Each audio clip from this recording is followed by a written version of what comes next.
The town of Dead Hollow lay wedged between snow-capped ridges like a forgotten prayer, its weathered buildings huddled against the Wyoming winter of 1888.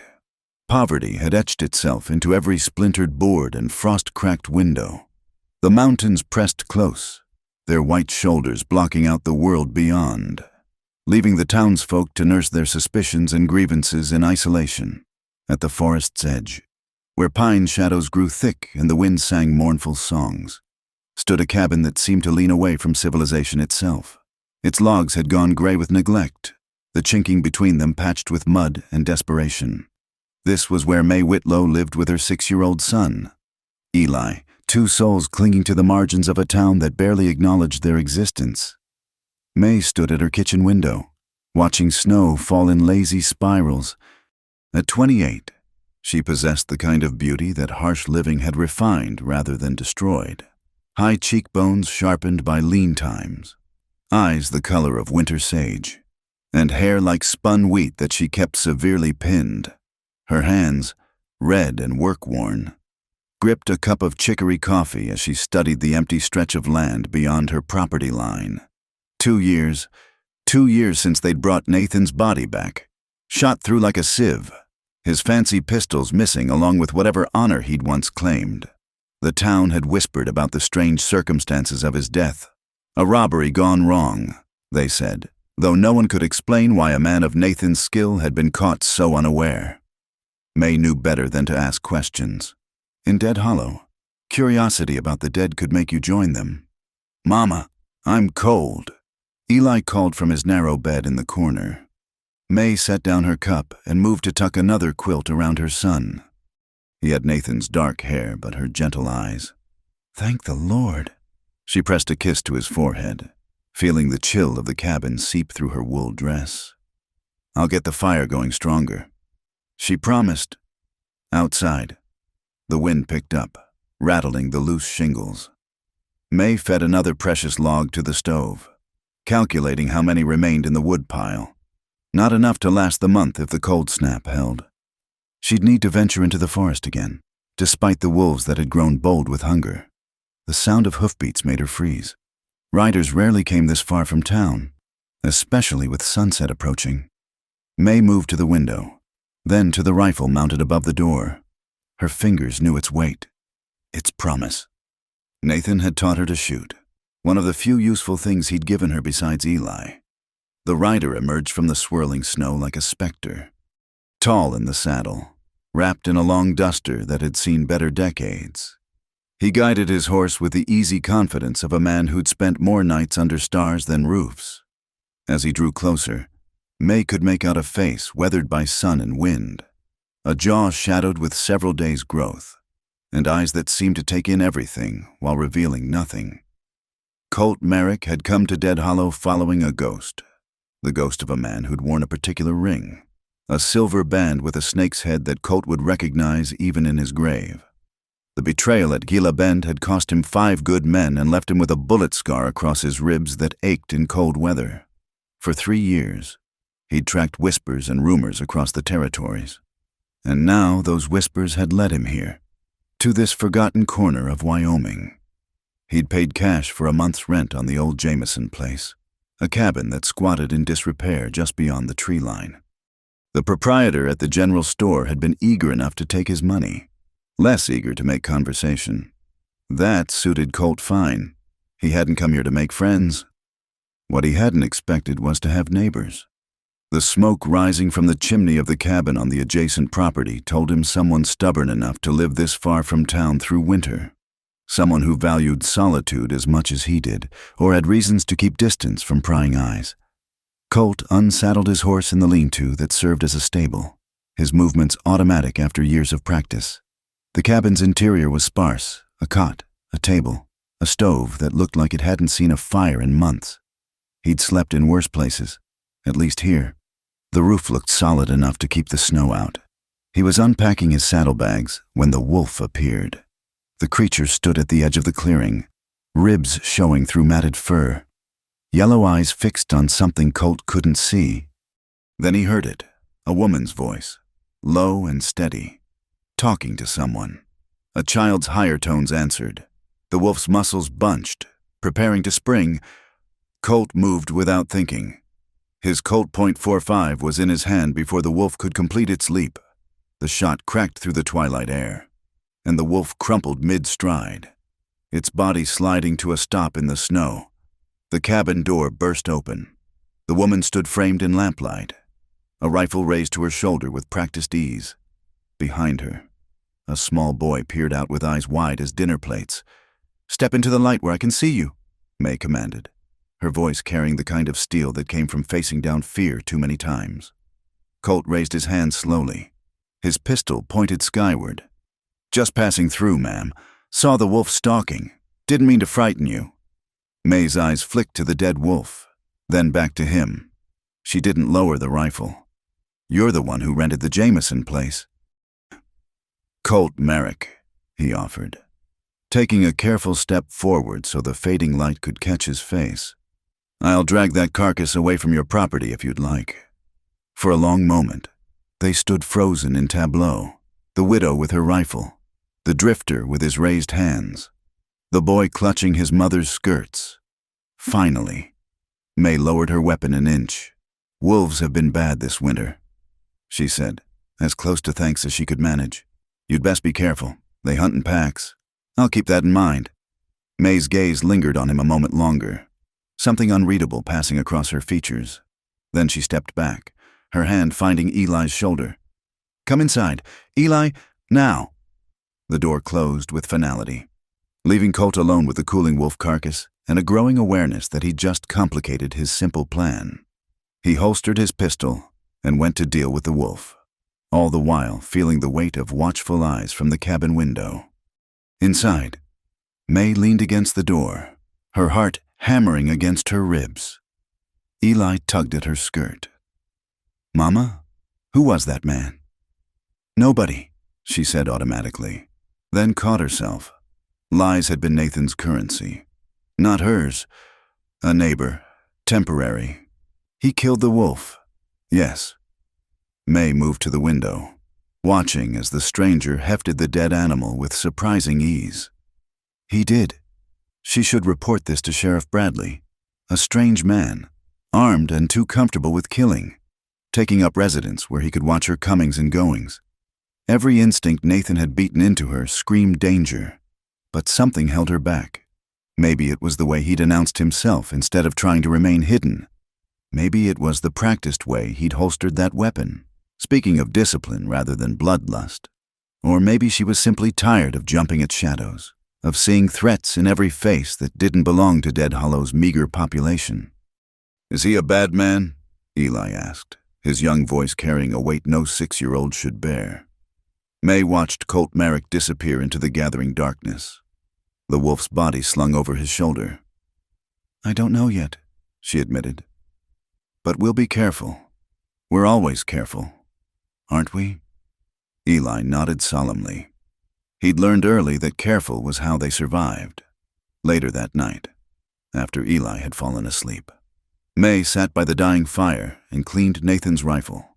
Her hands moved mechanically over the familiar metal while her mind wandered to the stranger next door. Colt Merrick. The name meant nothing to her, but names could be changed as easily as horses in this part of the world. What worried her more was the way he'd looked at her, not with the hungry speculation she'd grown accustomed to as a young widow, but with a kind of recognition, as if he'd been expecting to find someone like her out here on the margins. May finished with the rifle and moved to the loose floorboard beneath Eli's bed. Still there, the leather pouch containing everything she had left of value. Coins saved from taking in mending, a gold locket that had been her mother's, and Nathan's last gift, a silver ring with a snake's head that he'd pressed into her palm the night before he died. "If anyone comes asking," he'd gasped, blood frothing his lips. "You never saw this. Promise me. May, on Eli's life." She'd promised. What else could a wife do? Now she held the ring up to the firelight, watching the snake's ruby eyes gleam. Nathan had never told her where it came from, only that it was insurance. Insurance against what? She'd never learned. May wrapped the ring carefully and returned it to its hiding place. Tomorrow she'd need to check her trap lines, see if she'd caught anything to supplement their meager stores. The stranger, Colt Merrick, would keep to himself if he had any sense. Men who rented the Jameson place usually did, at least until whiskey or loneliness drove them back to town. She banked the fire and lay down fully clothed on her narrow bed. Nathan's rifle within easy reach. Outside. The wind howled through the pines, and somewhere in the darkness, the wolf pack mourned their fallen member.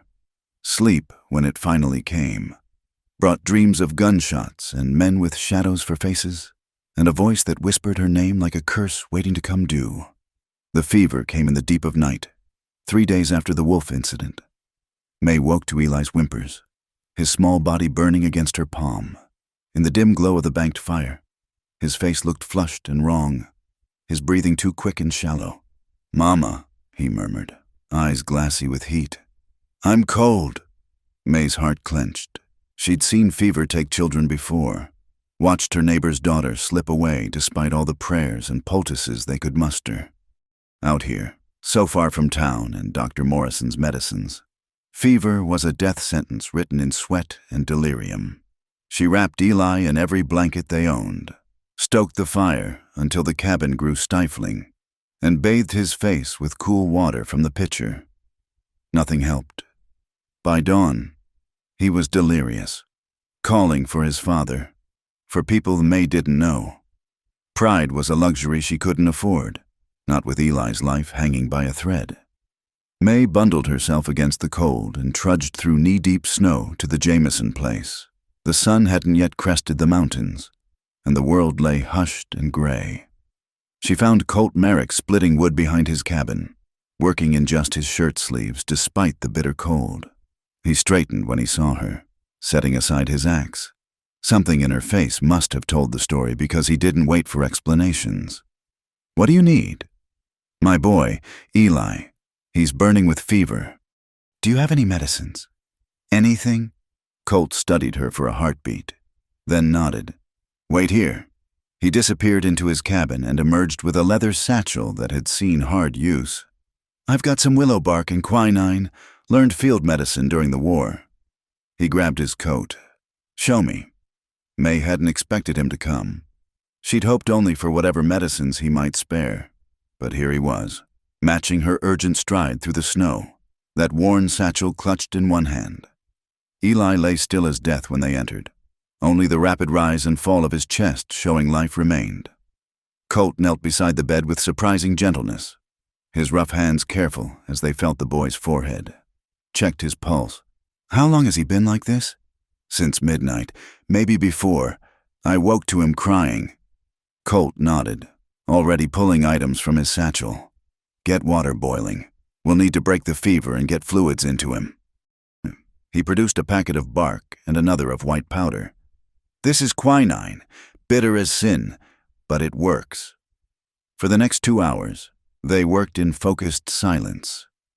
May followed Colt's instructions without question, preparing the willow bark tea, helping to spoon medicine between Eli's resistant lips, changing the cool compresses on his forehead. Colt's presence filled the small cabin, but not in the threatening way she'd feared.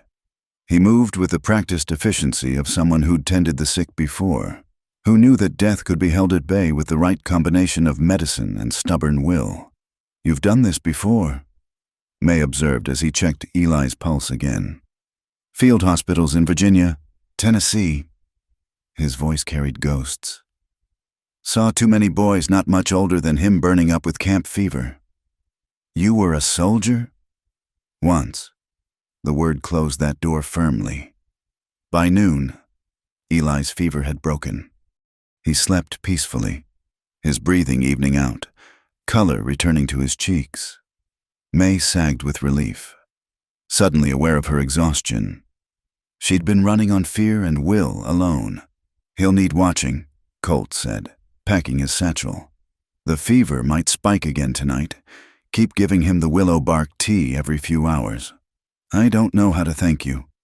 He paused at the door, and, for the first time, she saw something unguarded in his expression. No thanks needed. Neighbors help neighbors.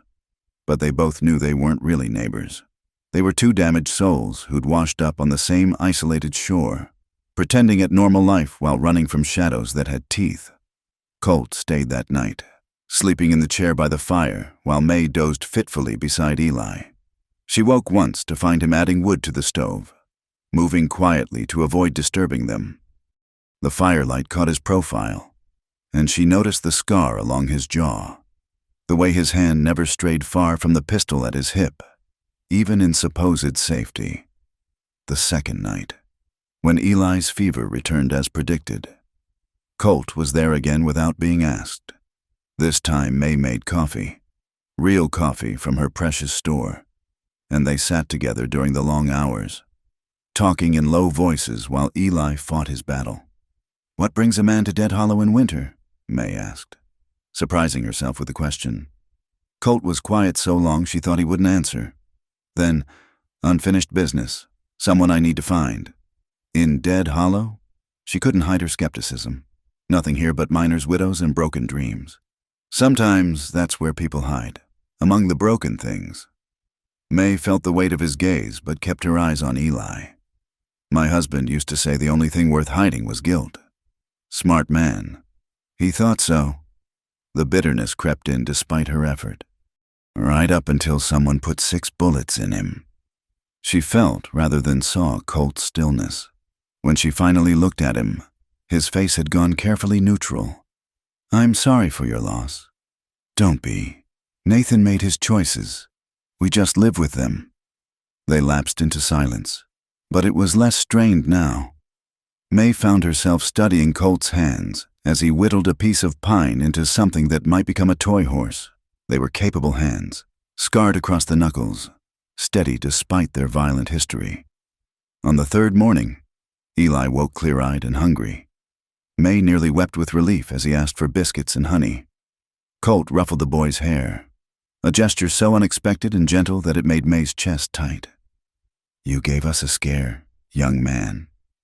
Eli studied him solemnly. "You're the wolf killer. Suppose I am. Are you staying?" Colt's eyes flicked to May, for a while.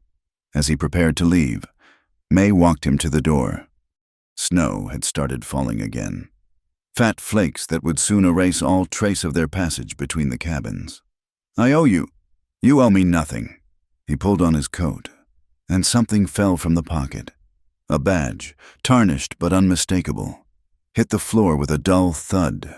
May's blood turned to ice. She knew that badge, knew the design of crossed rifles over a star. The Pinkerton Agency. Nathan had carried one just like it, hidden in his saddlebags, the night he died. Colt retrieved it smoothly, but not before he saw her face. Their eyes met, and in that moment, all pretense fell away. He knew she recognized it. She knew he knew. "Mrs. Whitlow, you should go." Her voice came out steady despite the terror clawing at her throat. "Eli needs to rest." Colt studied her for a long moment, then nodded slowly. "If you need anything, we won't." He left without another word, disappearing into the swirling snow. May barred the door and leaned against it, trying to control her shaking. A Pinkerton. Here, after 2 years of silence, 2 years of carefully constructed widowhood, they'd finally come. That night, after Eli had fallen into peaceful sleep, May slipped out into the storm. The cemetery lay on the hill behind the church, a collection of wooden crosses and stone markers fighting a losing battle against time and weather. Nathan's grave stood apart from the others, as he'd been in life. She knelt in the snow, her lips close to the frozen earth. "He's found us," she whispered. "One of yours. He carries the badge. Nathan, what am I supposed to do?" The wind howled through the crosses, but the dead kept their counsel. May pressed her forehead to the cold stone. "You promised we'd be safe. You promised your death would end it. But they're here now, and I don't know what they want."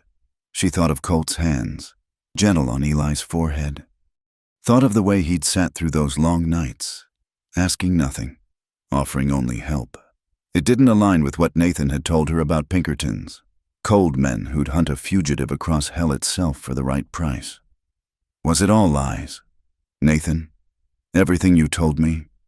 The cemetery offered no answers, just the relentless fall of snow covering all sins equally. May rose, brushing ice from her skirts, and made her way back through the darkness. From the tree line, she could see the faint glow of light from the Jameson place.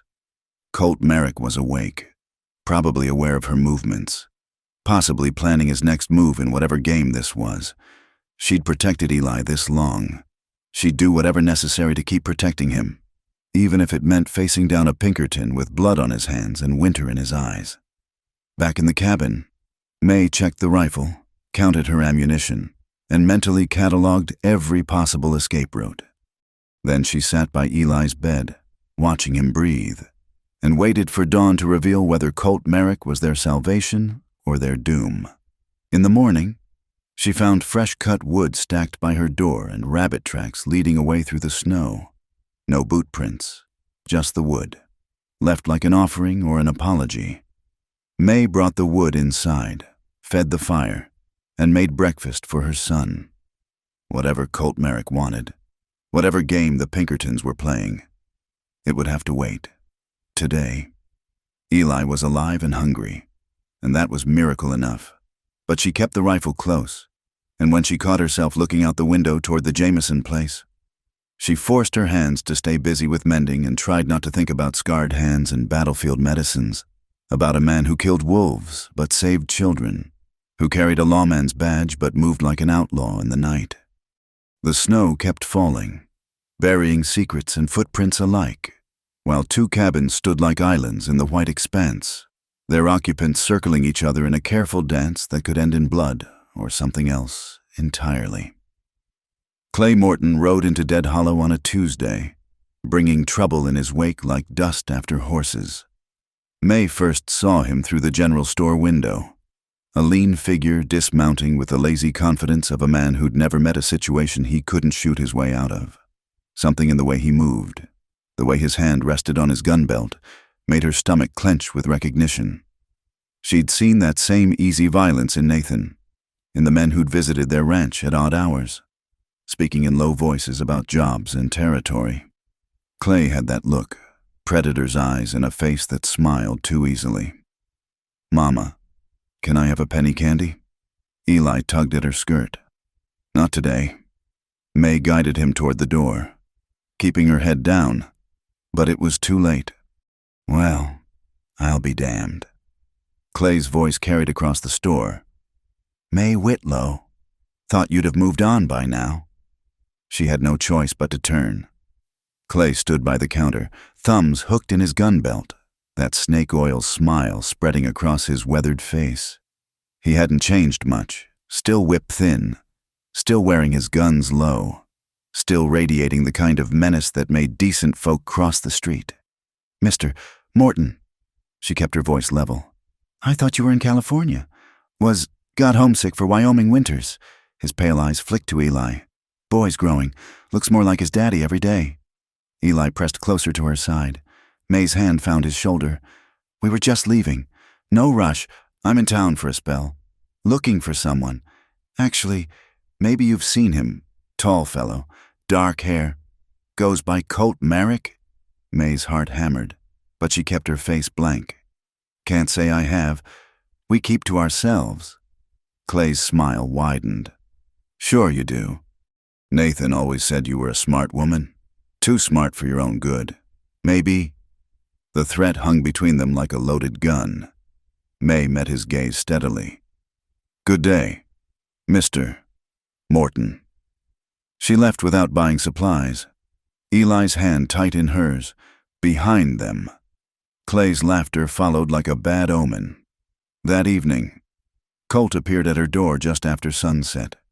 May hadn't seen him since the night he'd left the firewood, though she'd felt his presence, caught glimpses of him checking his trap lines, heard the ring of his axe in the still morning air. "You had a visitor in town today," he said without preamble. May didn't pretend surprise. "Clay Morton. You know him. We've crossed paths." Colt's face was granite. "What's his business with you?" "He worked with my husband. They did jobs together."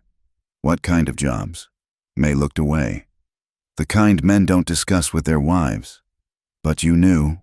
I knew enough to keep my mouth shut and my boy safe. She met his eyes then, fierce as a she-wolf. That's all that matters. Colt studied her for a long moment. He's dangerous. May, whatever he's here for, I know what he is. The words came out sharper than intended. I've known men like Clay Morton all my life. They take what they want and leave scorched earth behind. Then you know he won't leave until he gets what he came for. May thought of the ring hidden beneath the floorboards. Maybe he'll find it and move on. Maybe. Colt didn't sound convinced. Keep your doors barred. I'll be watching. He turned to go, but May caught his sleeve. Why? Why do you care what happens to us? For a moment, his careful control slipped. She saw something raw in his eyes. Guilt. Maybe. Or recognition. Because I've failed to protect people before. Not again. He pulled free gently and disappeared into the darkness, leaving May with more questions than answers. The confrontation came 2 nights later at Murphy's saloon. May heard about it from Mrs. Garrett at the Mercantile. How Colt and Clay had faced each other across the sawdust floor, the whole room holding its breath, like watching 2 wolves circle. Mrs. Garrett whispered, clearly thrilled by the drama. That Morton fellow, he kept smiling, talking about old times, about some trouble down in Gila Bend. Your neighbor, though. Ice wouldn't melt on him, just sat there drinking his whiskey, quiet as death. What happened? Nothing, praise the Lord. Sheriff Bradley stepped in, suggested they take their reunion elsewhere, but I tell you, May, there's history there, bad blood thick enough to cut. May murmured something appropriate and hurried home. Mind racing, Gila Bend. She knew that name. Nathan had woken screaming it more than once, thrashing in their bed until she'd had to shake him awake. He'd never told her what happened there, just muttered about betrayal and blood before reaching for the whiskey bottle. That night, she was settling Eli for bed when she heard horses approaching. Multiple horses, moving fast. May grabbed the rifle and peered through the window. 3 riders dismounted near her woodshed. Clay and 2 men she didn't recognize, all armed, all with that predator look. She was reaching for Eli when her door exploded inward. Clay filled the doorframe, those pale eyes glittering with malice. Evening? May. Sorry about the door. We need to talk. Get out. She raised the rifle. Now. No need for that. Clay stepped inside, his men flanking him. I'm just looking for something Nathan left behind. A little silver trinket. Ring any bells? Nathan didn't leave anything. You know that. You were at the funeral. Clay's smile turned ugly. See, that's where you're wrong. Nathan was holding something for me when he got himself shot. Something valuable. And I know for a fact he didn't have it on him when they brought him in. One of his men moved toward Eli's bed. May swung the rifle toward him. Touch my son and I'll paint these walls with your brains. Mama? Eli's voice, small and frightened. It's all right, baby. Stay in bed. Clay laughed. Listen to her, boys. Nathan always said she had spine. His voice hardened. Where's my property? May? I don't know what you're talking about. He moved faster than she expected, knocking the rifle aside and grabbing her arm. His fingers dug deep enough to bruise.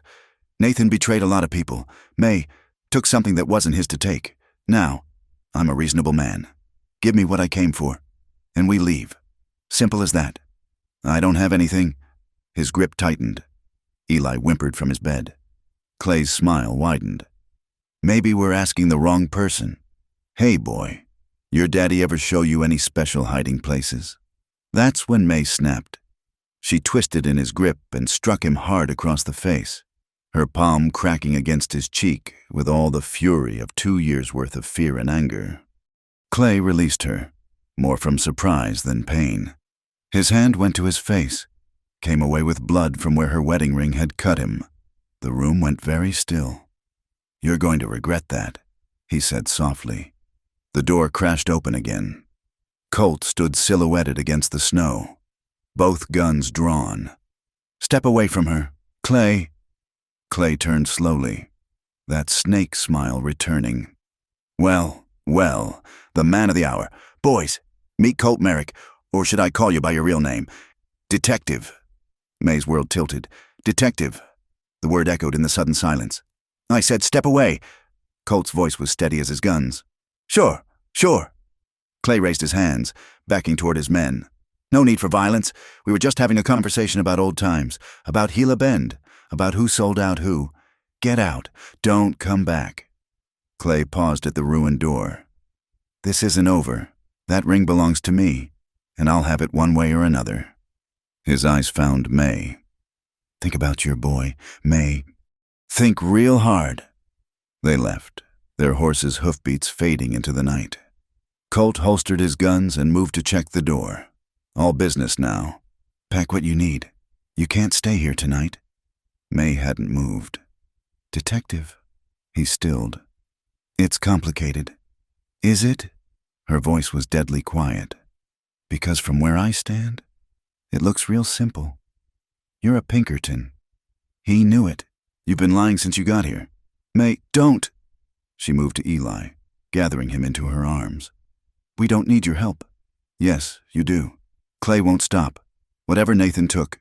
I said we don't need your help. She faced him. Eli clutched against her chest. I've been taking care of us for 2 years. I'll handle Clay Morton. Colt's jaw tightened. He'll kill you both. Maybe, but at least I'll see him coming. She looked him straight in the eye. Can't say the same for you.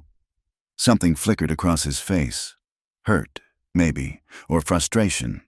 Then the mask slammed back down. Bar what's left of the door. I'll be outside if you change your mind. He left, and May sank onto the bed, holding Eli tight. The boy was crying silently, the way he'd learned to cry so as not to disturb anyone. She rocked him, humming tunelessly, while her mind raced. The ring. Clay wanted Nathan's ring, was willing to threaten a child for it. And Colt, Detective Merrick, what did he want? How did he fit into this puzzle of betrayal and blood? Through the broken door, she could see snow beginning to fall, somewhere out there. Colt was keeping watch, just as he'd promised. Despite everything, she believed he would. Detective or not, liar or not, he'd saved Eli's life. He'd faced down Clay for them. May closed her eyes, feeling the weight of exhaustion and fear. Tomorrow, she'd have to make a choice. Tonight, she just held her son and listened to the wind howl through the broken door, while the ghosts of Gila Bend circled ever closer. In the morning, she found Colt's bedroll covered in snow outside her cabin.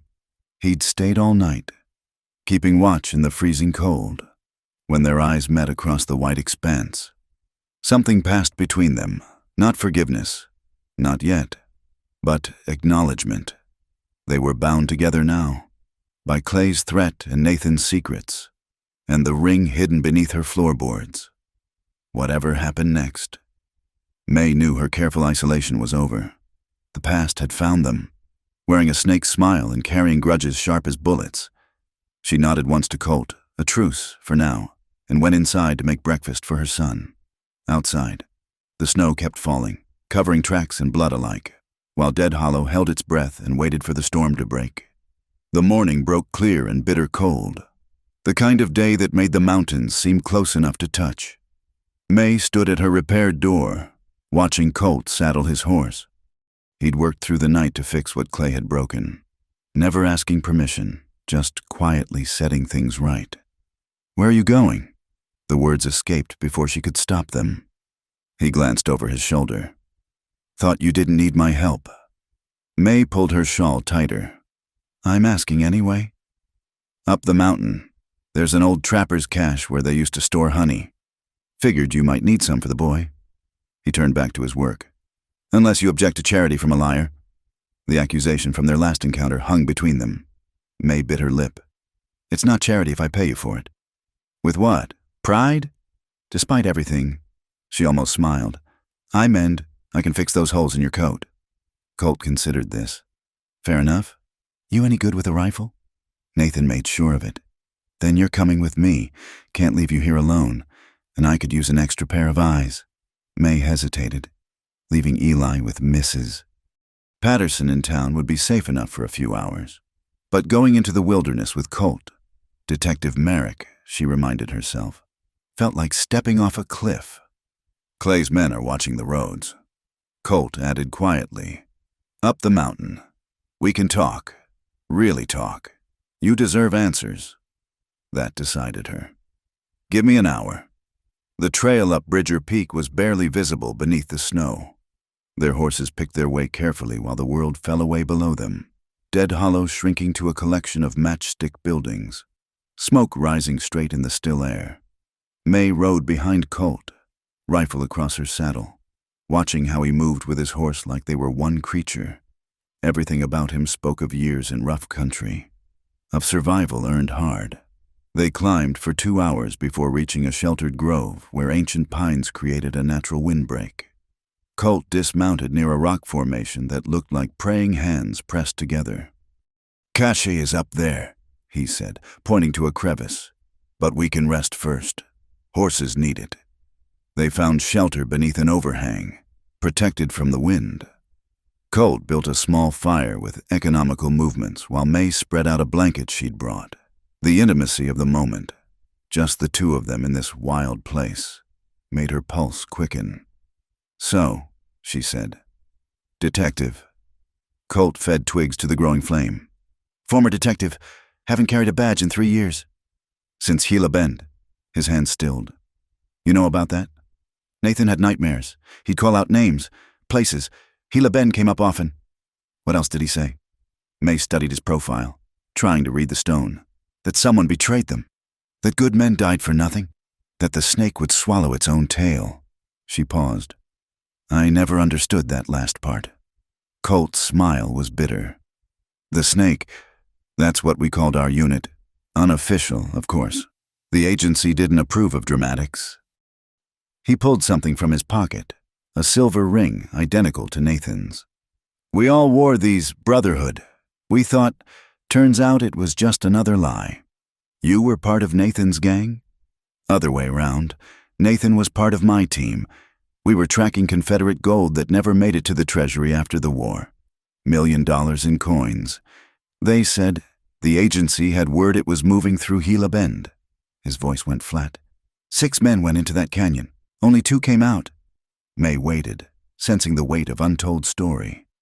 "Someone sold us out, told the gang exactly when and where we'd be. They were waiting, 30 men against our 6. Nathan and I survived by playing dead, lying under corpses until nightfall." Colt stared into the fire. "I spent 3 years thinking Nathan was the only other honorable man in that canyon. Then I found out he'd disappeared with $250,000 in gold certificates." "No." The denial came automatically.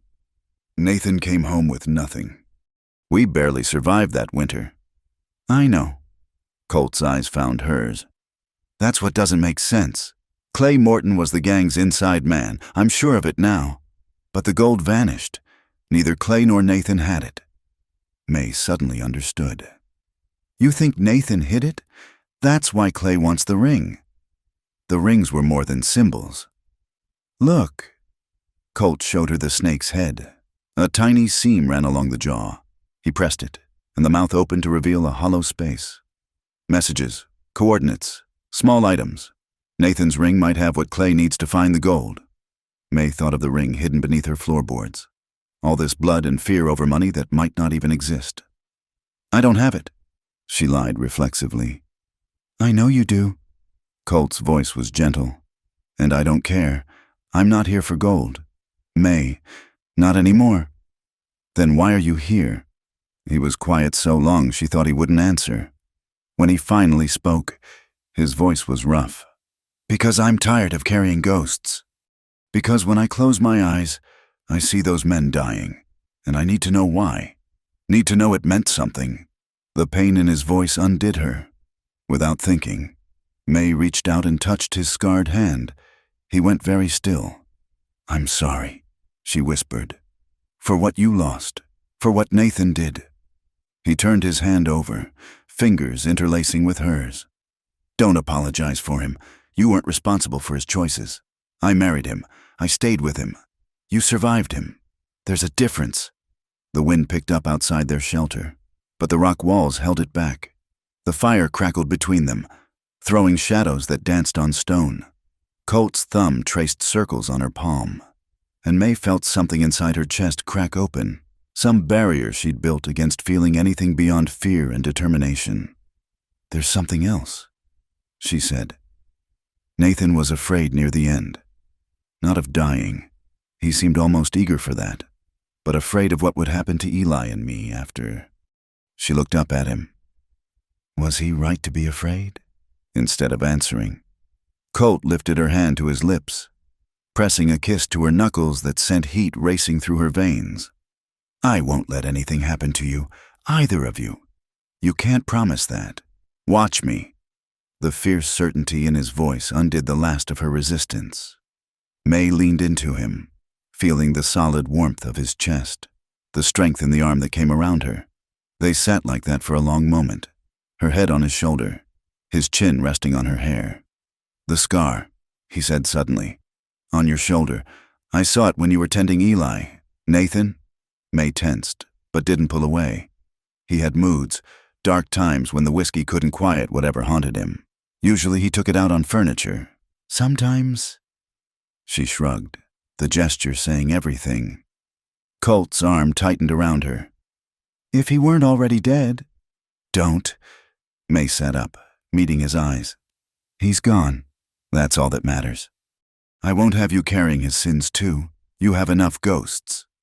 He studied her face like he was memorizing it. Then, slowly, giving her time to pull away, he lowered his head. May met him halfway, her lips parting beneath his in a kiss that was nothing like Nathan's harsh demands. This was gentle and fierce at once.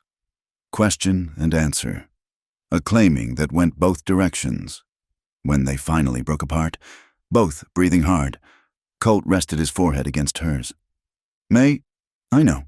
She did. All the reasons this was impossible, dangerous, foolish. "I know."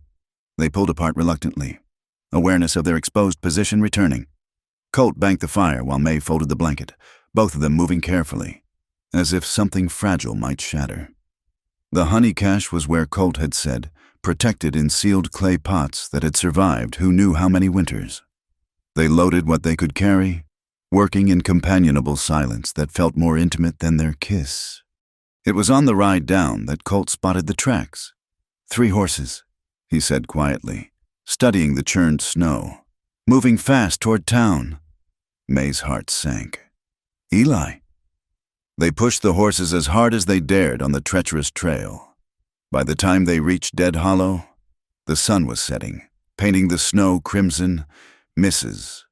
Patterson's house looked undisturbed, and May nearly collapsed with relief when she saw Eli through the window, helping with dinner preparations. But something was wrong. The town felt too quiet, people hurrying indoors despite the early hour. Sheriff Bradley stood outside his office, talking urgently with several men. "What happened?" Colt called out. Bradley looked grim. "Clay Morton and his boys shot up Murphy's place. Said they were looking for something that belonged to them. Gave the whole town a message."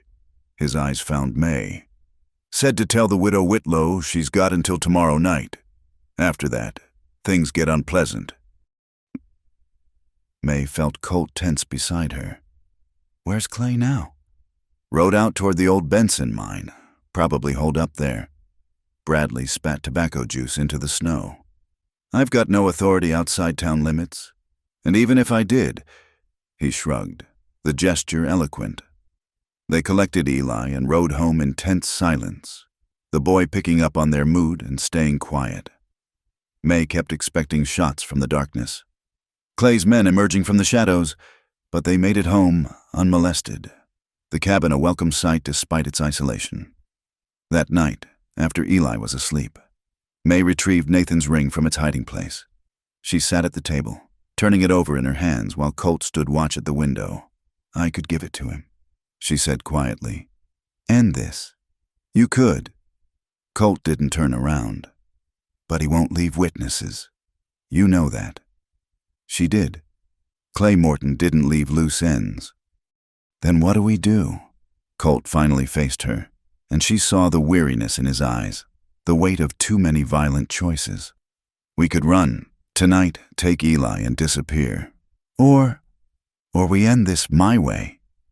May closed her hand around the ring, feeling the snake's cold eyes against her palm. She thought of the kiss on the mountain, of promises made in stone shelter, of Eli sleeping innocent in his bed, of a life spent running, always looking over their shoulders. "No more running," she said. "Whatever happens, we face it here." Colt crossed to her, covering her hand with his. Together, together. Outside, wind howled down from the mountains, carrying the scent of coming storm, somewhere in the darkness. Clay Morton waited with his demons and his greed. But inside the cabin, in the circle of lamplight, two damaged souls held fast to each other and prepared for war. The ring sat between them on the table, its ruby eyes gleaming like drops of blood, holding secrets that men had died for and would die for still. Tomorrow would bring reckoning. Tonight, they had each other, and that had to be enough. The morning Clay Morton came for them. May was drawing water from the well. She heard Eli's scream before she saw the men, 3 shadows emerging from the tree line. Clay in the lead with that snake smile she'd grown to hate. Her son stood frozen by the woodpile, eyes wide with terror as Clay's man grabbed his thin shoulder. "Morning, May?" Clay touched his hat in mock courtesy. Beautiful day for settling debts. May dropped the bucket and ran. But Clay's other man intercepted her, thick arms wrapping around her waist. She fought like something wild, nails raking, teeth bared, until Clay himself backhanded her hard enough to see stars. Now. No need for all that. He crouched beside where she'd fallen in the snow. "You've had time to think. Where's my property? Let my son go." Blood filled her mouth. "This is between us. Everything's between us when you're hiding what's mine." Clay straightened, nodding to the man holding Eli. "Bring the boy." "No!" May struggled to her feet, but the world tilted. "Please, Clay, he's just a child. So were the men who died at Gila Bend. Some of them barely 18. Clay's friendly mask slipped, revealing the vicious truth beneath. "Your husband cost me everything. 3 years running from the law, living like an animal, all because Nathan got greedy. I don't know what you're talking about." Clay hit her again, precise and brutal. Eli cried out, fighting against his captor. May spat blood into the snow, her vision swimming. "The ring. May, Nathan's ring. I know you have it." Clay pulled his pistol, the metal gleaming dull in the morning light. "You've got 10 seconds to decide what's more important, a piece of silver or your boy's life." May's heart shattered. "It's hidden, in the cabin, under the floorboards by Eli's bed." See, that wasn't so hard. Clay gestured to his men. "Toss the place. And if she's lying..." He pressed the gun barrel to Eli's temple. "I'm not lying." Tears ran down May's face, mixing with blood. "Please don't hurt him." The men disappeared into the cabin. May could hear furniture being overturned, wood splintering. She kept her eyes on Eli, trying to smile reassurance she didn't feel. His face was pale, but set with a courage that broke her heart. Nathan's stubbornness, her resilience, a combination that would get him killed if she wasn't careful. "Got it." One of Clay's men emerged, holding the ring triumphantly. Clay took it, examining the snake's head in the light. His thumb found the hidden catch, revealing the hollow space. Empty.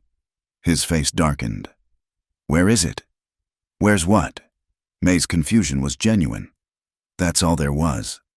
Clay shot into the snow beside her, the sound echoing off the mountains. Eli flinched, but didn't cry out. "The map, May, the coordinates. Don't play dumb." "I don't know about any map. Nathan never..." "Boss..." The man holding Eli spoke urgently. "Rider coming! Fast!" They all turned to see Colt Merrick approaching at full gallop, snow flying from his horse's hooves. He pulled up 20 feet away, taking in the scene. May on her knees in the snow. Eli held captive, Clay with his gun drawn.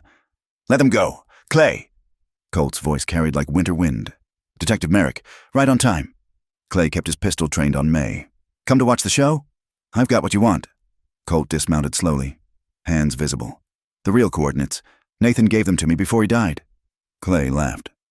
Nathan died with 6 bullets in him, choking on his own blood. Try again. The night before, he knew you were coming for him. Colt reached into his coat. Movements deliberate.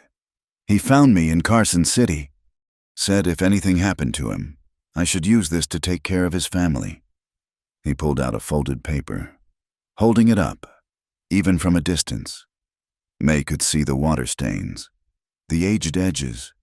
It looked real. It looked valuable. Throw it over, Clay demanded. First you let them go. I don't think so. The paper first, or I paint the snow with the boy's brains. Colt's jaw tightened. He looked at May. Something passing between them. Regret, apology, determination. Then he tossed the paper into the snow between them. Clay motioned to his man, who scurried forward to retrieve it.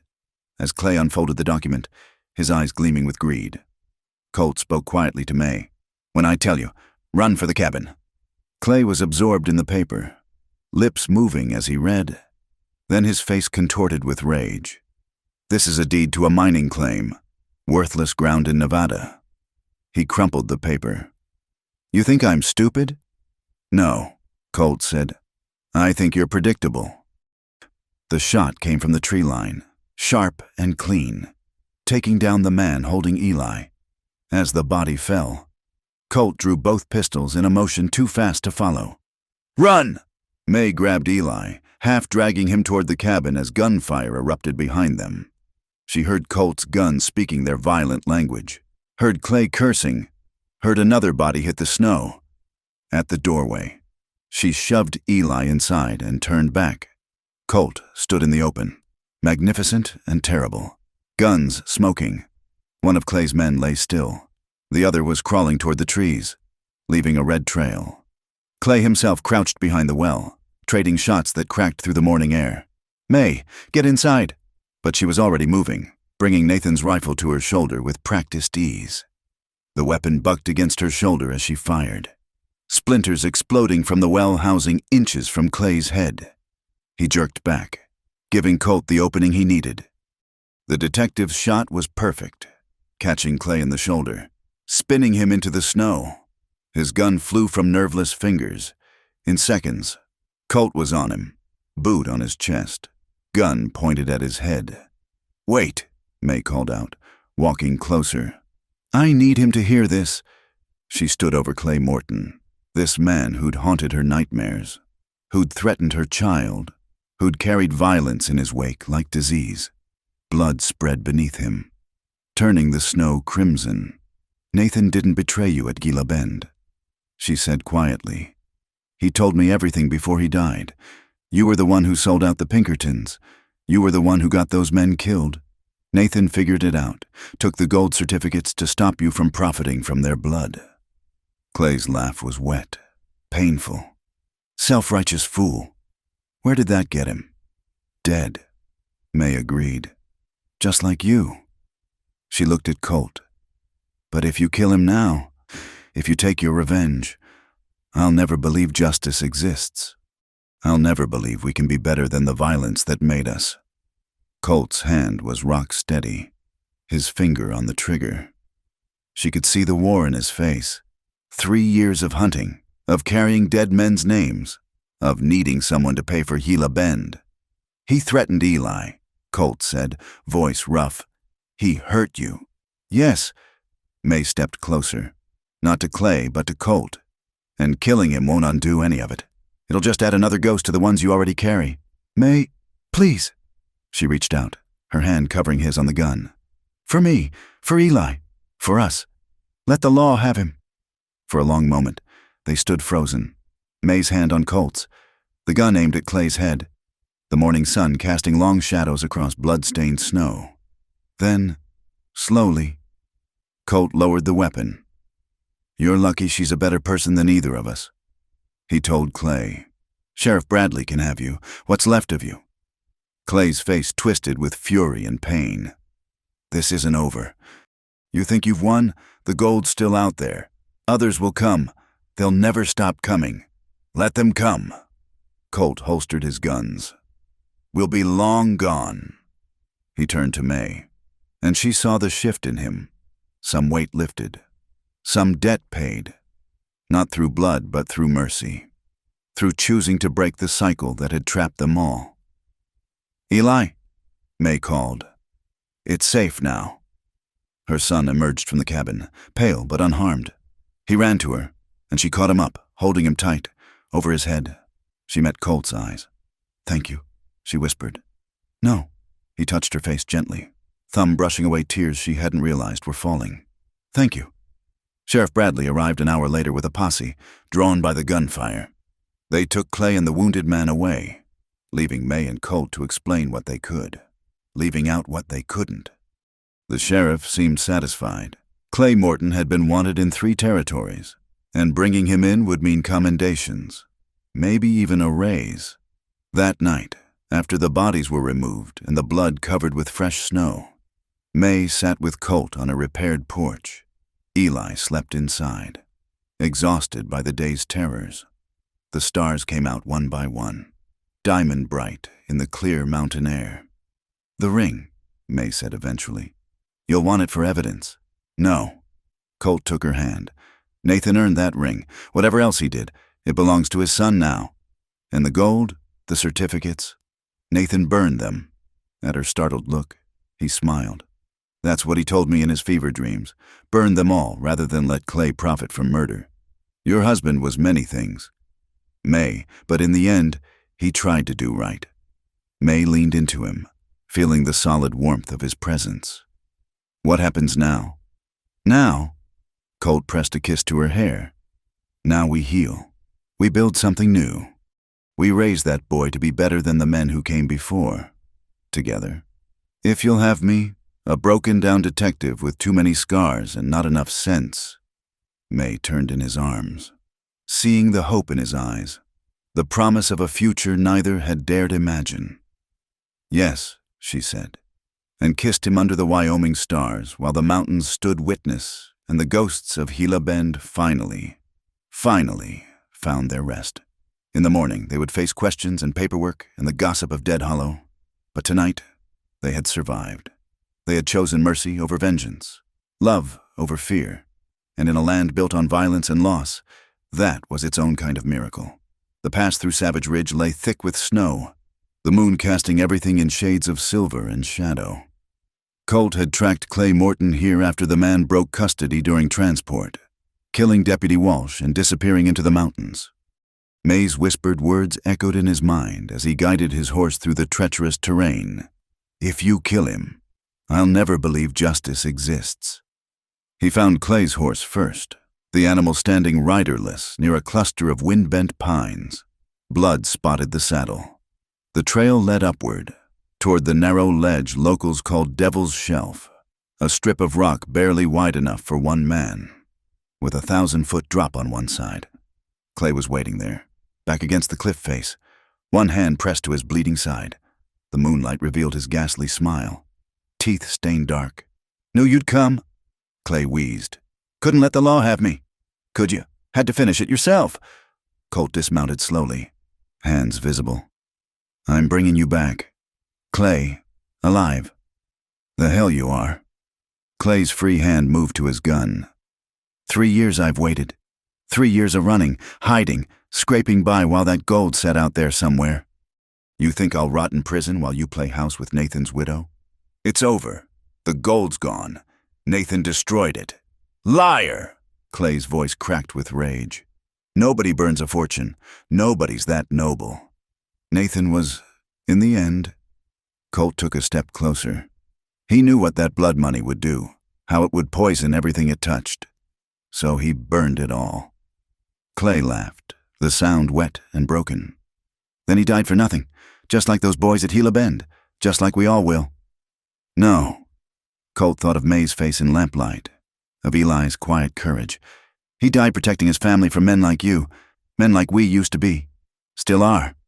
Clay drew his gun with surprising speed. "You can't change what you are. Merrick. Killer's a killer, badge or no badge." The shot came fast, Clay's desperation making him careless. Colt twisted aside, feeling the bullet tear through his coat. His own hand found his gun, muscle memory taking over. Time slowed.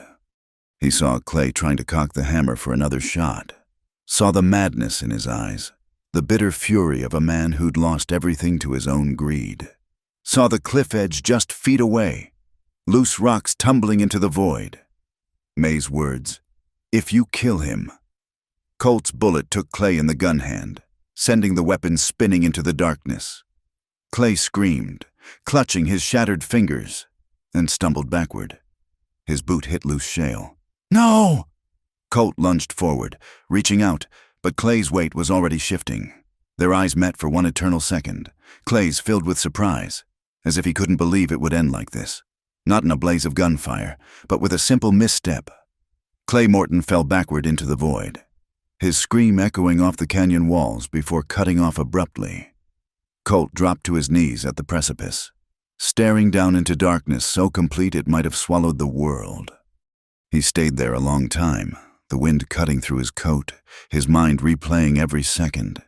He'd tried to save him, reached out, even after everything. But Clay had made his choice long ago, and gravity had delivered its own justice. When Colt finally stood, his knees were numb from the cold. He gathered Clay's horse, tied it to his own, and began the long ride back to Dead Hollow.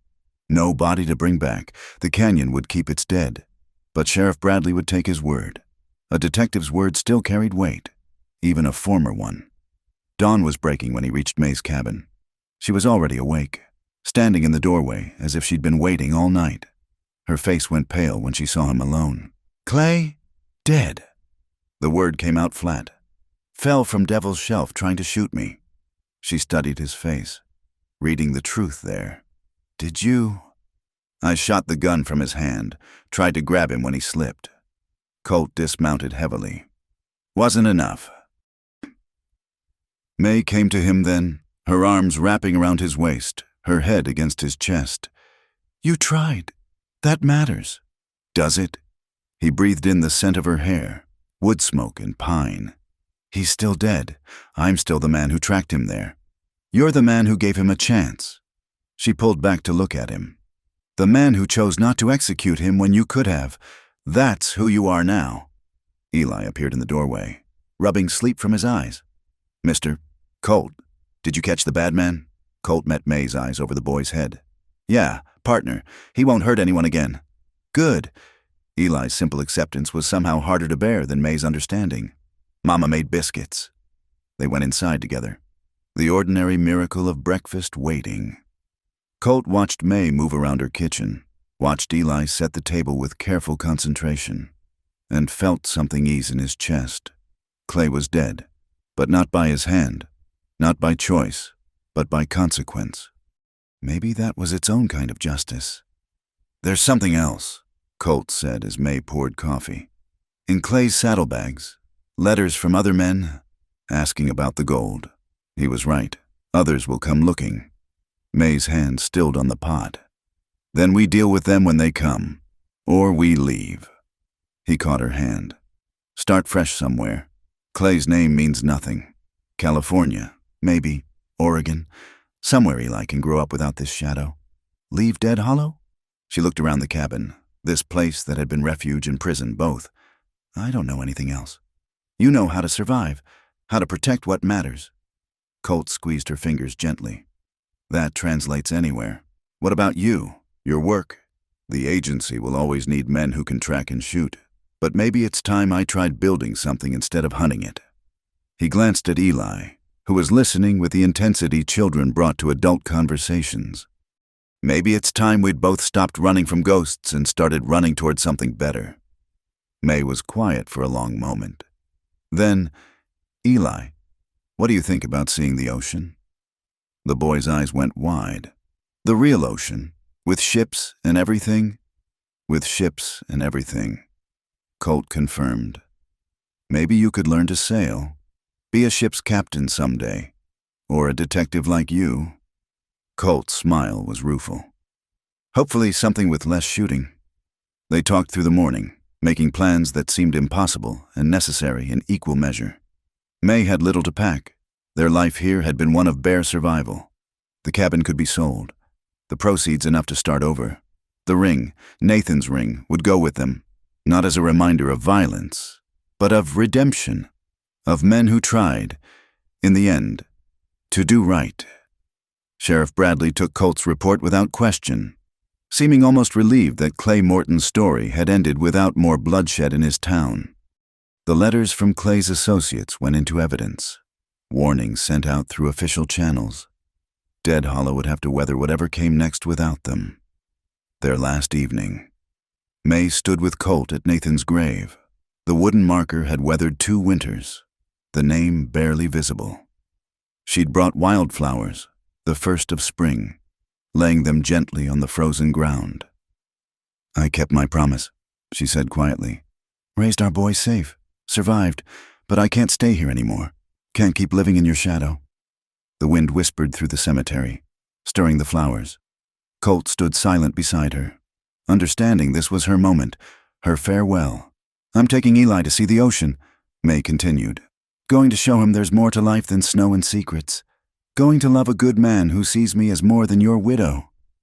She touched the marker gently. "Be at peace, Nathan. Whatever you were, whatever you did, I forgive you. We both do." They left at first light, a small wagon loaded with their few possessions, horses tied behind. Eli rode up front between them, eyes bright with adventure. May didn't look back as Dead Hollow fell away behind them. Colt did, once, seeing the morning sun gild the mountains that had witnessed so much pain and redemption, somewhere in those peaks. Clay Morton lay frozen in his canyon grave. The gold he'd died seeking was ash on the wind. The men who'd fallen at Gila Bend were names on stone, their sacrifice finally honored by the truth. And a detective who'd lost his way had found it again in the eyes of a widow who demanded better than vengeance. The road stretched ahead, leading down from the mountains toward possibilities they'd never dared imagine. Colt reached over Eli's head to take May's hand, feeling her fingers intertwine with his. Whatever came next, they'd face it together, not as hunter and prey, not as widow and detective, but as a family forged in the crucible of choice and chance and the terrible, beautiful hope that people could change. Behind them, the mountains stood eternal, keeping their secrets. Ahead, the horizon beckoned with promise of seas unseen and stories yet to write. The news of Clay Morton's death spread through Dead Hollow like wildfire in drought season. By the time May returned from the general store 3 days later, the whispers had grown into a roar. Women pulled their children close when she passed. Men stopped talking when she entered Murphy's to collect the week's mending. First Nathan, now this Morton fellow. "Mrs.," Garrett said loud enough for May to hear. "Strange how men keep dying around the widow Whitlow." May kept her head high, coins clutched in her palm from the morning sales. $2.40, enough for flour and salt pork, maybe some molasses if she stretched it. She'd grown used to whispers over the past 2 years, but this felt different, meaner, more dangerous. At the church, Reverend Polk stepped into her path. "Mrs. Whitlow, a word." "I'm in a hurry. Reverend, Eli's waiting." Perhaps that's what we should discuss. The boy. His pale eyes held judgment disguised as concern. "Growing up in such circumstances, first his father, now this unpleasantness with Mr. Morton, people are talking. People always talk. Yes, but now they're talking about your association with that drifter, Mr. Merrick." He leaned closer, breath sour with righteousness. "An unmarried woman, entertaining a man at all hours. What kind of example does that set?" May's temper flared. "The kind where a neighbor helps a sick child. Or have you forgotten Christian charity?" "Reverend?" "I haven't forgotten propriety." His voice hardened. "Some are saying you knew Morton before, that perhaps your husband's death wasn't the random violence we all assumed." The accusation hung between them like a noose. May felt the careful life she'd built cracking at the foundations. "My husband died because he lived by the gun. Clay Morton died because he chose violence over surrender. Neither has anything to do with me." "Doesn't it?" "Mrs." Henderson joined them, her pinched face eager for scandal. That Merrick fellow shows up. Suddenly Morton appears. Gunfights in broad daylight. Decent folks don't attract such trouble. A crowd was gathering, the good people of Dead Hollow scenting blood in the water. May recognized the signs. She'd seen it before. When they'd run the Chinese family out for bringing foreign ways. When they'd blamed the dance hall girls for the mine collapse. The town needed someone to blame for its fears. And she was convenient. My boy nearly died of fever, May said quietly. Mr. Merrick helped save him. That's all. Is it? Banker Hutchins pushed forward. His soft face flushed with importance. Because I heard Morton say you had something of his, something valuable. Makes a man wonder what other secrets you're keeping. The only secret I keep is how to survive without a husband in a town that treats widows like disease. May's voice cut like winter wind. Now, if you'll excuse me, we're not finished. Mrs. Henderson grabbed May's arm.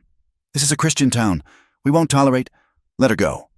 Colt's voice came from behind them, calm but carrying threat. He stood at the church gate, hand resting casual on his gun belt. Now, Mrs. Henderson released May like she'd been burned. The crowd shifted nervously. They'd heard about Devil's Shelf, about Colt Merrick's past. Fear warred with indignation on their faces. Mr. Merrick, Reverend Polk drew himself up. This is a matter for the townspeople. This is a matter of folks with nothing better to do than torment a woman who's done nothing but try to raise her son in peace. Colt moved to May's side. Anyone here got proof of wrongdoing? Real proof, not gossip and spite. Silence. Didn't think so. He offered May his arm. Ma'am. They walked through the parting crowd. May's hand trembling on his sleeve. Behind them, the whispers rose like angry wasps. At the wagon, Colt helped her up, then climbed beside her. They won't let this go, May said as they drove toward home. It'll get worse now. They've got their teeth in it. I know. Maybe you should stay away. Let things calm down. Colt glanced at her. Is that what you want? No. The admission came quick, honest. But what I want and what's best for Eli might be different things. They found Eli at the cabin with old Samuel, the trapper who'd agreed to watch him. The boy ran to them, face bright with excitement. Mister, Sam taught me to set snares. And look, he held up a roughly carved wooden horse. He's teaching me whittling, too. Fine boy you got there, Samuel said, accepting the coins Colt offered. Shame what folks are saying in town. Don't pay them no mind. Mrs. Whitlow, bunch of hypocrites, the lot of them. After Samuel left, they sat for dinner, a simple meal of cornbread and beans, but warm and filling. Eli chattered about his day while May and Colt exchanged weighted glances over his head. The confrontation in town sat between them like an unwelcome guest. That night, after Eli was asleep, Colt stood to leave as always. May caught his hand at the door. Stay. He turned, reading her face in the lamplight. May, they already think the worst. Why should we dance around their prejudices? She stepped closer. Stay. If I stay tonight, I'll want to stay every night. I know. She reached up, fingers tracing the scar on his jaw. I'm tired of being afraid. Colt. Tired of apologizing for surviving. He caught her hand, pressed it to his lips. They could make real trouble. Sheriff Bradley's decent, but if the town turns ugly, then we face it, together. She drew him back inside, closing the door on the night and its judgments. Or we run, together. But no more half measures. No more pretending we're just neighbors when you've already carved out a place in our lives. In the warmth of the cabin, with Eli's soft breathing in the corner and the fire crackling low, they came together with desperate tenderness. Not the fierce passion of the mountain, but something deeper, a claiming that went beyond bodies to souls worn smooth by hardship. Later, Colt held her in the narrow bed, her head on his chest, listening to his heartbeat. I should do right by you, marry you proper. Is that a proposal, Detective Merrick? It's a promise. He tilted her chin up. Soon as we get somewhere civilized. Somewhere Eli can go to school without whispers following him. California, Oregon, maybe. Heard there's good land up the coast. Clean start.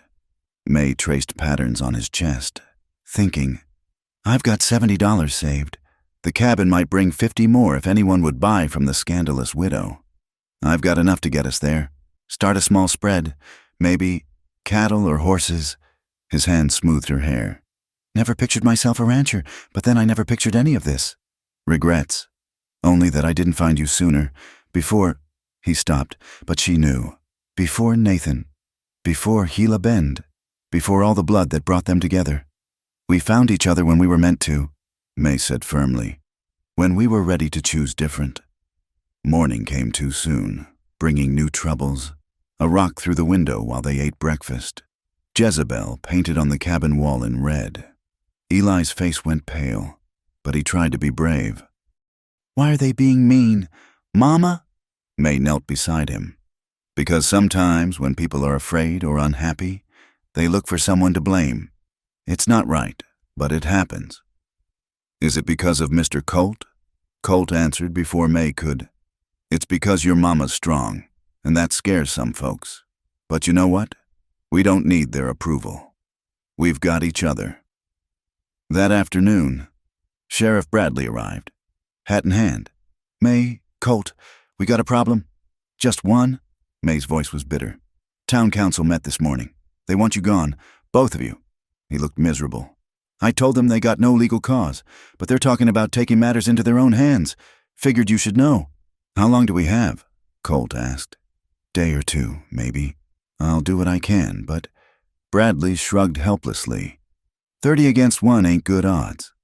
After he left, May stood at the window, looking at the home she'd fought so hard to keep. 2 years of mending and scraping, of making do and holding on. All for nothing. We leave tonight, Colt said quietly. Take what matters. Leave the rest. Like thieves in the night. Bitterness colored her words. Like survivors. He wrapped his arms around her from behind. Let them have their righteousness. We'll have our life. They packed quickly. Clothes, food, the precious coffee, Nathan's rifle, the ring. Eli helped, understanding with a child's intuition that this was important. As the sun set, May walked through the cabin one last time, touching surfaces worn smooth by her hands, remembering. Ready? Colt stood in the doorway, Eli's hand in his. May looked around once more, then straightened her shoulders. Ready. They left as darkness fell. The wagon wheels muffled in snow. Behind them, Dead Hollow slept in its narrow valley, wrapped in judgment and justification. No one saw them go. The righteous were all in their beds, dreaming of a town purged of scandal. At the top of the rise, May looked back one last time. The cemetery was invisible in darkness. Nathan's grave unmarked by their departure. She'd said her goodbyes. The living mattered more than the dead. You all right? Colt asked softly. Yes. And, surprisingly, she was. The town that had sheltered her had become a prison. The people who'd whispered sympathy at Nathan's funeral had shown their true faces. Only Colt had proven constant, the stranger who'd become everything. Eli slept between them as they drove through the night, the stars bright overhead. May found herself thinking not of what they'd lost, but what they'd gained. A chance, a choice, a future written by their own hands. No regrets, she said into the darkness. Colt's hand found hers across their sleeping boy. No regrets. The mountains fell away behind them, and Dead Hollow became just another ghost town, haunted by the living instead of the dead. Ahead, the horizon promised nothing and everything, the terrifying, wonderful gift of starting over.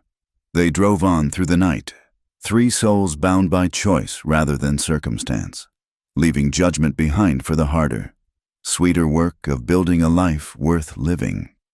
Spring had come to the valley, painting the world in shades of green May had almost forgotten existed. She knelt in the garden plot behind their new home, if you could call the hastily built structure that, pulling weeds from around the tender shoots of corn and beans. 6 months had passed since they'd fled Dead Hollow. 6 months of hard travel and harder choices, until they'd found this piece of land 40 miles outside Sacramento. Eli ran between the rows, chasing a butterfly with the carefree joy she'd feared he'd never show again. The boy had grown 2 inches since winter, his pants already showing ankle. He'd adapted to their new life with the resilience of youth, though sometimes she caught him staring at the mountains with eyes too old for his years. Letter came. Colt called from the porch. He held up an envelope, his expression unreadable. May's hands stilled on the weeds. They'd told no one where they were going, had changed their names at the county clerk. She was May Shepherd now. Soon to be May Merrick, when the circuit judge next came through. A letter meant someone had found them. She wiped her hands on her apron and climbed the porch steps. Colt had built them himself, the wood still raw and golden in the afternoon sun. Everything about their new home was like that, fresh cut, rough-edged, but solid. The letter bore no return address. Just her name in careful script. Inside, a single photograph and a brief note. Thought you should see how it ended. S. Bradley. The photograph showed Dead Hollow's main street, but something was wrong. Where buildings should have stood, only blackened timbers remained. The church steeple had collapsed. Murphy's saloon was ash and memory. Fire took the whole town 2 months back. May read aloud. Started in the hotel kitchen. They think wind spread it faster than anyone could fight. No one died, thank the Lord, but weren't nothing left to rebuild. Folks scattered to the 4 winds. Dead Hollow's dead for true now. She stared at the image, trying to summon some emotion. Sorrow? Satisfaction? Instead, she felt only a distant kind of peace. The town that had sheltered and then rejected them existed now only in memory. Its judgments burned away with its buildings. How do you feel about it? Colt asked. Studying her face, May considered. Like closing a book I've already finished reading. She handed him the photograph. That life feels like it belonged to someone else, someone I used to know. From the garden, Eli's laughter rang out. He'd caught the butterfly, was examining it with gentle curiosity before letting it go. Watching him, May felt her heart swell. This was what mattered. This moment, this life they were building day by day. A rider appeared on the horizon, moving fast. Colt's hand dropped to his gun. Old habits died hard, but May recognized the horse. It's Tom Warren from the Riverside Spread. Tom was their nearest neighbor, a widower with 2 daughters near Eli's age. He'd been nothing but kind since their arrival, never asking questions about their past. He pulled up in a cloud of dust, face flushed with excitement. Afternoon, folks. Got news from town you'll want to hear. That package you were expecting finally arrived. May's breath caught. She'd written to her aunt in Missouri months ago, not even sure the woman still lived. The response had come slowly. Then this, a package that might change everything. We'll ride in tomorrow to collect it. Colt said, Appreciate you letting us know. No trouble. Say, my girls are having a birthday party come Saturday. Would young Eli like to join us? Be good for him to know other children before school starts. May glanced at Colt, saw his small nod. We'd be honored. What should he bring? Just himself. Girls got more toys than sense already. Tom tipped his hat. Saturday noon, then, after he left, May sank onto the porch step. A birthday party. Such a normal thing, yet it felt monumental. Eli had never been to one, had never had friends his own age. In Dead Hollow, they'd been too isolated, too marked by Nathan's reputation. You all right? Colt settled beside her. I think so. It's just, I never dared hope for ordinary. She leaned into him. Birthday parties and school and neighbors who smile when they see us. It feels like a dream I might wake from. No dream. He kissed her temple. We earned this. May. Every ordinary moment. The next day, they made the trip to town. A proper town with sidewalks and a school and shops that welcomed their business. The postmaster handed over the package with professional disinterest, and May's hands shook as she opened it in the wagon. Inside, a photograph of a stern-faced woman standing before a well-kept house, $200 in bills, and a letter in the same careful script May remembered from childhood. Dearest May, your letter found me well, if surprised. I had thought you lost to us forever when you ran off with that Whitlow boy. I am glad to learn you survived him, though sorry for your trials. The money comes from your mother's portion. I saved it these 20 years, hoping if you need a home, mine is open. If not, use this to build something good for that boy of yours. We do not choose our mistakes, only what we make of them after. Your loving aunt, Catherine Morrison. May read it twice, then handed it to Colt. $200. Added to what they'd saved. Enough to buy lumber for a real barn, maybe even a few head of cattle to start their own spread. Will you write back? Colt asked. Yes, to thank her, to tell her we're well. May folded the letter carefully. But this is our home now. We're not running anymore. That Saturday, May dressed Eli in his best clothes, still patched, but clean and pressed. The boy vibrated with nervous excitement. What if they don't like me? He asked for the 10th time. They'll love you, May assured him. Just be yourself. But myself is, he struggled for words, different from them. Colt knelt before him, hands on the boy's shoulders. Different isn't bad, partner. You've seen things most children haven't. Sure, but you've also learned kindness and courage and how to appreciate good things when they come. That makes you special, not strange. The Warren Ranch buzzed with life, children running everywhere, women chatting over food preparation, men gathered around a new plow Tom had bought. May felt a moment of panic at the normalcy of it all. But then Mrs. Garrett from the next spread over was pulling her into conversation about preserving techniques, and Tom's daughters were dragging Eli off to see their pony. And somehow they were just another family at a neighbor's gathering. Your boy's fitting right in, Tom observed, joining Colt by the corral where the children had gathered. Eli was showing them how to approach the pony without spooking it, his natural way with animals evident. He's a good kid, Colt said simply. You're doing right by him, both of you. Tom's voice carried weight. I know what it's like, starting over. Lost my Mary 3 years back. Had to learn to be both mother and father. It's not easy, but it's worth it. Later, May helped serve cake while Eli played some complicated game involving stick horses and imaginary bandits. Watching him laugh with other children, seeing Colt deep in discussion with the men about crop rotation and water rights, she felt something settle in her chest. Not happiness exactly. That was too simple a word. Belonging. Maybe. The feeling of roots finally taking hold after years of rocky ground. As they prepared to leave, Tom's youngest daughter ran up to Eli. Will you come back next week? Papa's teaching us to fish. Eli looked to May, hope bright in his eyes. Can I, Mama? Of course. The word came easy, natural. Of course he could have friends. Of course he could be a normal boy. Of course this life was really theirs. The ride home was quiet. Eli dozed between them, worn out from play. The sun set behind the mountains, not the harsh peaks of Wyoming, but gentler slopes that promised rain instead of snow. Thank you, May said softly. For what? For believing we could have this, for not letting me settle for just surviving.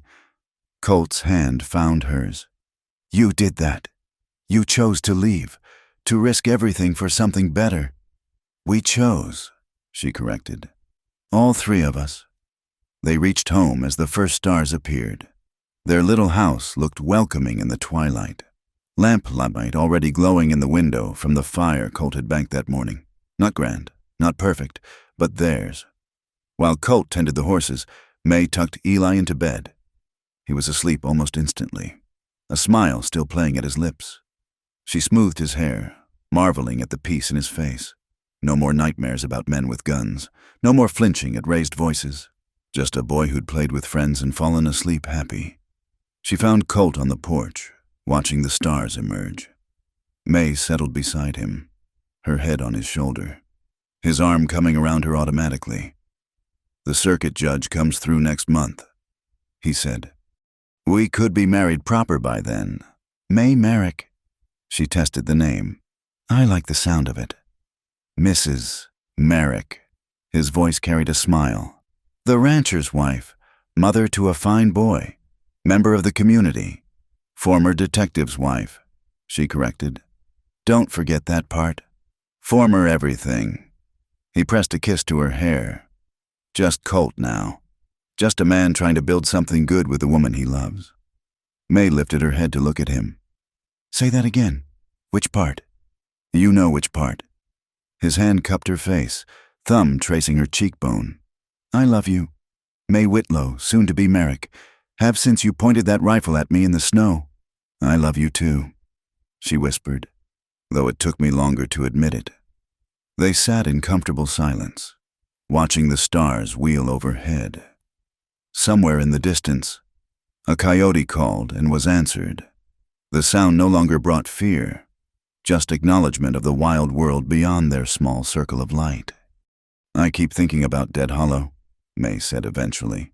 All those people so concerned with propriety, and now their town is ash, and we're here, building something real. No satisfaction in their loss. Colt said, just proof that holding too tight to fear and judgment leaves you with nothing but ashes. May thought of Mrs. Henderson's pinched face, Reverend Polk's cold righteousness. Then she thought of Tom Warren's easy welcome, of children playing together regardless of their parents' pasts, of neighbors who judged by current kindness rather than old sins. We found the right place, she said. We found our place. Colt agreed. Later, in their bed, in their house, on their land. May traced the scars on Colt's chest, each one a story of survival. He caught her hand, kissed her palm, and in the darkness they wrote a new story, one without violence or fear. Just two people who'd walked through fire and chosen to plant gardens in the ashes. Morning would come with chores and challenges. The barn still needed building. The garden required constant tending. Eli would need school clothes come fall. But those were good problems. Living problems. The kind that meant you were building rather than just enduring. May fell asleep to the sound of Colt's breathing and the distant whisper of wind through growing things. In her dreams, she saw not the past but the future. Eli grown tall and strong. Maybe siblings running beside him. The ranch prospering.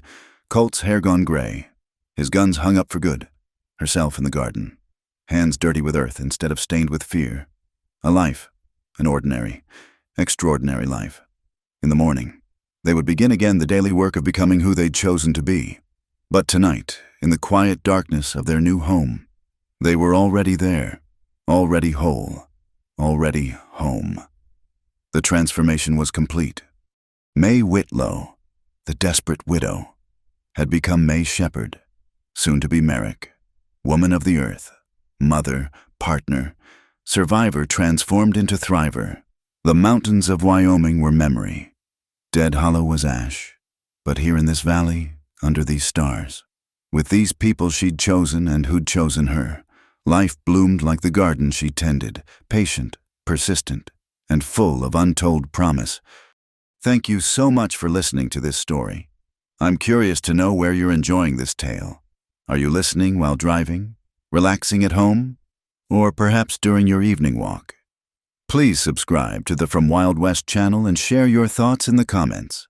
I'd love to hear what touched your heart in May and Colt's journey, and where in the world you're joining us from.